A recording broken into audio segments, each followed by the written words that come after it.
nabasa ko sa horoscope ko kanina na sa swertein daw ako today ng bonggang-bongga. At pagkatapos ko yung balita kay Lolo yung nalalaman ko, sigurado na ako na magiging favorite apo niya. Mami? Nagpa-botox ka ba? Bakit wala ka reaksyon? Diskampyado lang naman ako sa'yo sa paggamit mo kay Gary sa mga plano mo, ha? Alam mo naman, baka mapasok ka na naman ng lalaki niya. No, Mami. Of course, no. Baka mamaya dahil sa kanya, masira lahat ng plano mo. Si Gary parang chewing gum lang yan. Ngunguyain ko, masarap, pero wala naman yung sustansya, no? Pagkatapos, dudura ko lang siyang ganun. Basta, sinasabi ko na sa'yo, wala akong tiwala sa kanya. I don't trust him at all. As in zero. Zero, anak, ha? This is regarding all the other countries? Yeah, the suppliers. Ready? Hi. Oh, Diana. Hi. May kailangan ba saan? Hindi, sige, okay lang. Mamaya na lang kasi dito po si Sir Franco. Balik na lang ako. No, it's okay. Nagkakatawa lang naman kami. Anong pwede kong ipaglingkod sa'yo? Kasi nagkaroon ako ng invitation sa event ng Legacy. Kung pwede sana ako pumunta.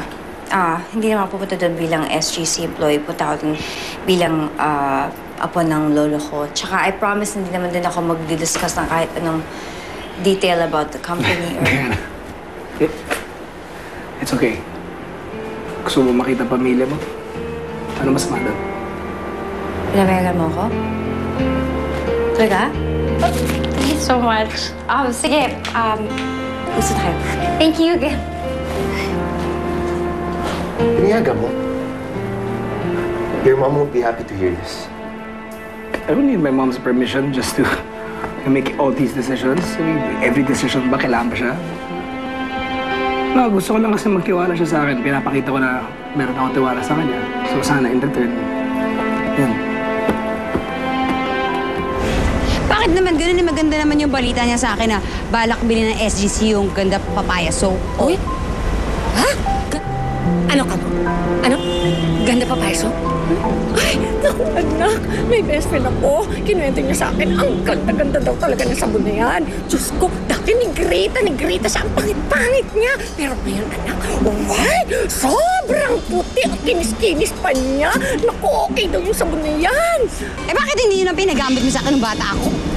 Ano ba yung sabon na yun? Nilulunok ba yan? Ano ba? Teka, plano mo, ha? Kasi nga, atat-atat tong si Lala bilhin yung ganda papaya. So, ang gagawin ko, sasabihin ko kay Lolo yung plano niya. At pagkatapos doon, alam na natin ang mangyayari. Mabubura na si Natasha sa mga mata ni Lolo. At ako na, ang kokoronahang reyna ng Legacy. Yes! Winner! Ate! Tara, mag-shopping na tayo sa ating kotse! Wait lang. Di mo ba napansin? Minatch ko ang outfit ko sa car natin ngayon. Ganon? Beautiful, di ba? Mag-seatbelt ka, ha? Talaga bang pupuntahan mo itong parting ito? Oo naman, Nay. Namiss ko na rin sila lolo eh. Nagtatanong lang ako ha. Hindi naman sa ayaw kong pumunta ka, pero nag-aalala lang ako sa'yo.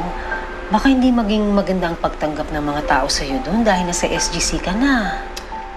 Nay, wala naman din akong pakialam kahit isnabin ako ng lahat. Pupunta ako doon dahil namiss ko yung lolo ko. Yun lang yun. Oo nga, pero magkikita kayo ng kapatid mo. O hindi pa maayos ang lahat sa inyo? Malay natin, Nay. Baka ito lang yung paraan para magkaayos kaming lahat. Sana nga. Nay, kung kaya sumama na lang kayo sa akin para hindi na kayo mag-alala. Makita niyo yung nangyari, ganyan.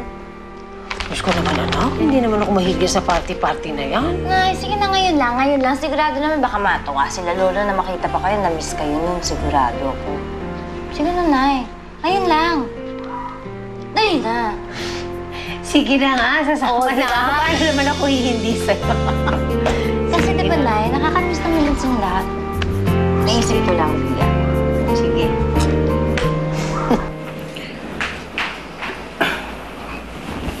Ruel? Magkikita ba tayo bukas? Hindi pwede ako bukas eh. May mahalagang lakad ako. Ang bihira ka naman. Ngayon nga lang tayo nagkita eh. Alis ka na naman. Sama na lang ako. Hindi pwede.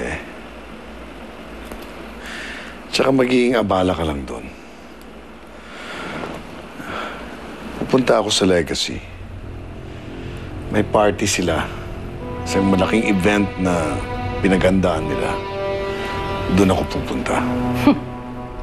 Ibang klase ka rin, ano? Aba? Invited ka doon? Ano ko ba naman?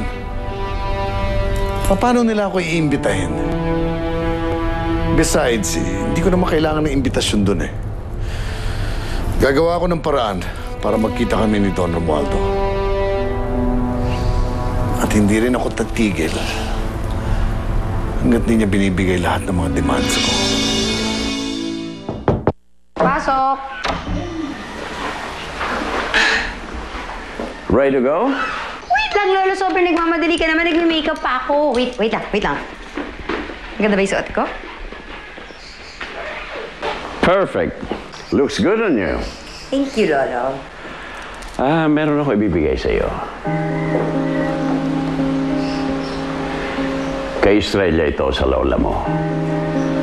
Regalo ko yan sa kanya nung kinasal kami. Gusto kong isuot mo yan pag kinasal ka balang araw. Totoo?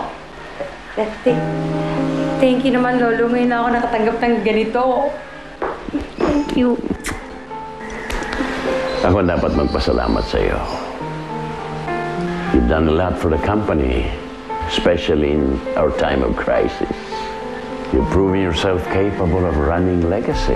Thank you, Lolo, na na-appreciate mo pala yung effort ko. At promise, lalo kong pagpupulingan.